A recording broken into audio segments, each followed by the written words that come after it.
Oh man. So for today, which was 2 days after the first video, um, this is 290 squat for 5 sets of 7, and that's my dog, by the way. So basically, this was an exhausting session. Basically, the 270 from a couple days ago was, pretty easy, right? And then the bench was also pretty easy at 195 for 6x6. But today, the squat felt harder than usual. The weight being 290, and it moved slower than usual.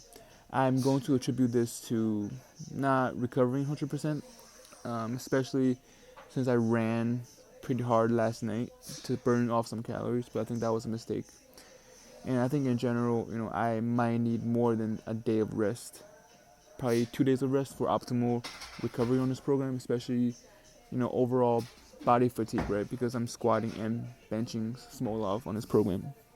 So yeah, the first couple sets felt okay, but towards the last couple sets, I was starting to feel like I was hitting almost a wall, not quite, but I'm like, if I have trouble doing this or feel like I'm getting to trouble territory, right? How am I going to add 20 pounds on this? Normally, 310 for 5 sets of 7 is doable, I think. Um, but with how much volume there is and how much recovery is so important on this program, I might need to, focus more on that. Maybe cut out the running. I'm eating enough. I'm eating like 3,000 calories a day, and well, with running, I'm probably under maintenance right now, so I might have to eat a bit more. And instead of resting one day after my squat and bench, which is on the same day, I'm going to probably rest 2 days. So for the first week, I'm doing squat and bench on the same day, but for week 2 and 3, I'm going to squat one day and bench the next day. So I will squat. I'll have one rest day after the bench day, so I'll have 2 days to rest for my squat. So hopefully that will help me recover and be more fresh for the session after. So as you can see, the reps are moving pretty decently, but just my lower back was getting worked a bit last night on the treadmill, so I feel like that has a big part of it because it's low bar squat, right? So right now at this point, I'll see how my next few squat workouts go, but I'm thinking about not doing the intense mesocycle. I might change my mind, probably I will, but we'll see how this base cycle goes. Because I can see me not liking squat as much after I do this program. You know what I mean? It's so much volume at the end of the day. And even the bench after this felt a little harder than usual because of the general fatigue, right? And the general focus that I put on into these sets, which affect my focus a little bit on the bench sets, I feel like.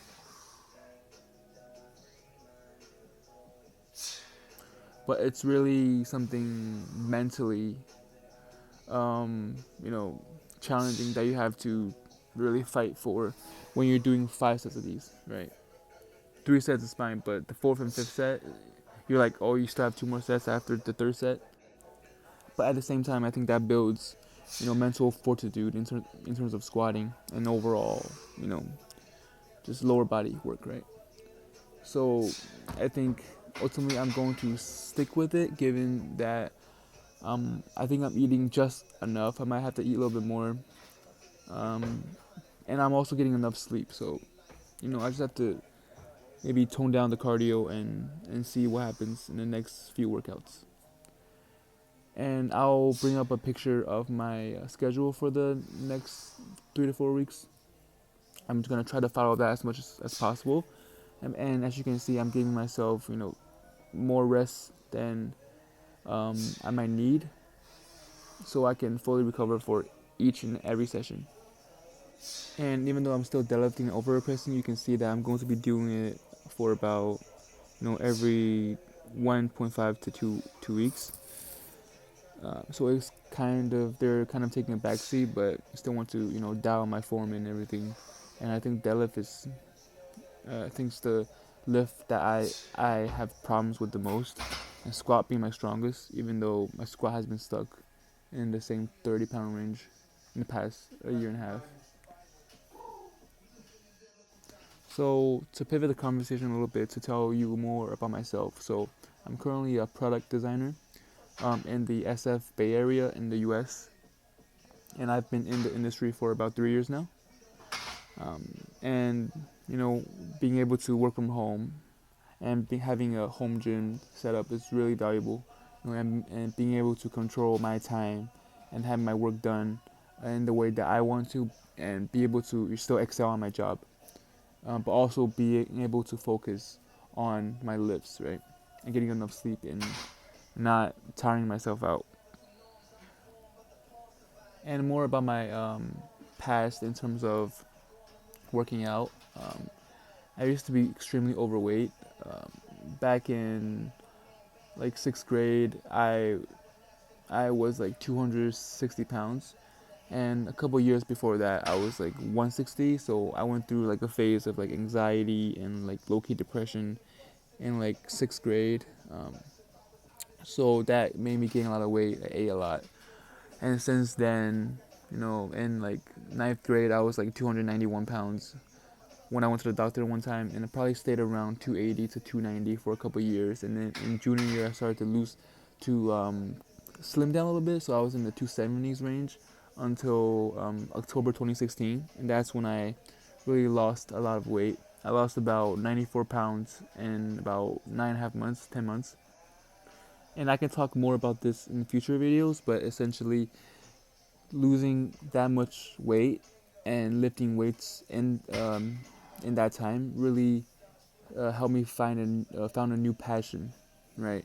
Which is really training myself to become stronger and focusing less on bodybuilding, but more on how much weight I can lift and how much mental fortitude and mental strength and physical strength that I'm allowing myself to gain, right?